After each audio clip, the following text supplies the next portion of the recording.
नमस्कार, स्वागत है आप सभी का। मैं हूं हितेश व्यास। दिन भर की तमाम अहम खबरें आपको दिखाएंगे, लेकिन शुरुआत करते हैं। पंचायत निकाय चुनाव का बिगुल मध्य प्रदेश में बज चुका है, उससे जुड़ी महत्वपूर्ण खबरें दिखाते हैं। राजधानी भोपाल के रविंद्र भवन के ऑडिटोरियम में नगर निगम के वार्ड आरक्षण की कार्रवाई की गई। भोपाल के कुल 85 वार्डों का नए सिरे से रिजर्वेशन हुआ।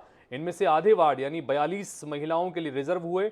ओबीसी के लिए कुल 23 वार्ड रिजर्व किए गए हैं, जिनमें 12 पर सिर्फ महिलाएं ही चुनाव लड़ेंगी। अनारक्षित 48 वार्ड में से 23 महिलाओं के लिए आरक्षित किए गए हैं। एससी एसटी कैटेगरी के लिए भी वार्डों का आरक्षण किया गया। करीब 2 घंटे तक आरक्षण की कार्रवाई चली। इस दौरान कई बार भाजपा कांग्रेस नेता आमने सामने आ गए। रिजर्वेशन के साथ ही तस्वीर साफ हो गई है। इस दौरान नेताओं के चेहरों पर खुशी और मायूसी दोनों ही देखने को मिली।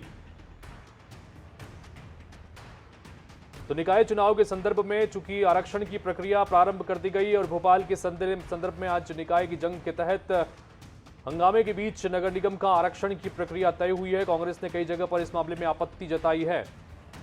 ओबीसी के लिए 85 जो टोटल 85 वार्ड हैं उसमें नए सिरे से रिजर्वेशन किया गया है। नगर निगम में कुल 85 वार्ड भोपाल नगर निगम में आते हैं, जिसमें से 23 वार्ड ओबीसी के लिए रिजर्व रखे गए हैं और 2 पर जिसमें महिलाएं चुनाव लड़ेंगी।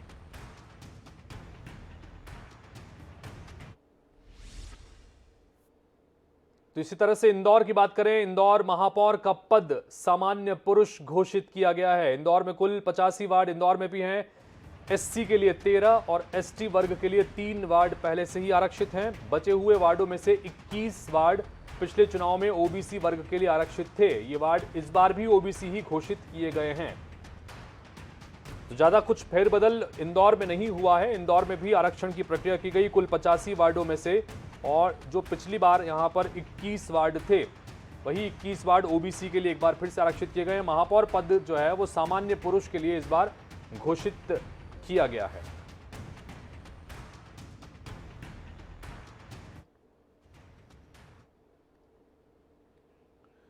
तो ग्वालियर जिले की बात करें। ग्वालियर जिले में भी निकाय चुनाव में आरक्षण की प्रक्रिया शुरू हो गई। 11 नगरीय और ग्रामीण निकायों में से 7 में ओबीसी और महिला वर्ग के अध्यक्ष पद के लिए 5 अलग अलग जगहों पर आरक्षण की प्रक्रिया चल रही है। बता दें कि अनुसूचित जाति और जनजाति के लिए पद पहले से ही आरक्षित हैं, इसलिए इनका दोबारा आरक्षण नहीं हुआ है। जबकि बिलोवा, पिछोर और भितरवार में पहले के आरक्षण के हिसाब से ही चुनाव प्रस्तावित है।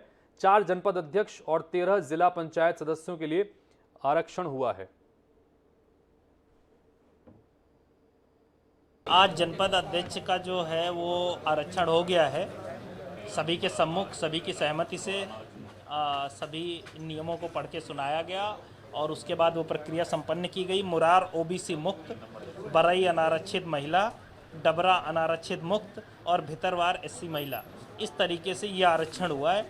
इस तरीके से ये आज आरक्षण संपन्न हुए। जनपद अध्यक्षों के भी संपन्न हो गए आरक्षण और जो जिला पंचायत सदस्यों के भी आरक्षण संपन्न हो गए।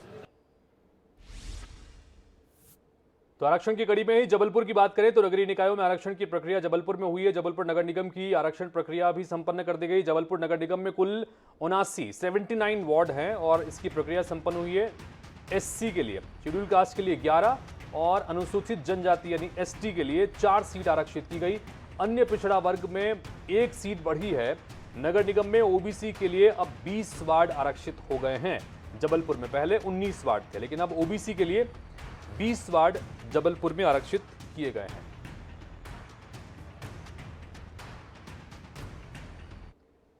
तो राजगढ़ में भी कमोबेश ये प्रक्रिया संपन्न हुई और माचलपुर, जीरापुर, पचोर, तलेन, छापीहेड़ा, ब्यावरा आरक्षण पुराना ही यहां पर यथावत रखा गया है। राजगढ़, सारंगपुर, नरसिंहगढ़, खिलचीपुर में कई वार्डों में फेरबदल किया गया है। जनपद पंचायत अध्यक्ष उम्मीदवारों के लिए पिछड़ा वर्ग के खाते में 2 सीटें गई हैं। 3 सीट अनारक्षित रखी गई हैं। 1 सीट अनुसूचित जाति के खाते में। जिला पंचायत वार्ड की आरक्षण की प्रक्रिया हालांकि काफी देर तक भी जारी थी और प्रोसेस अभी चल ही रहा है।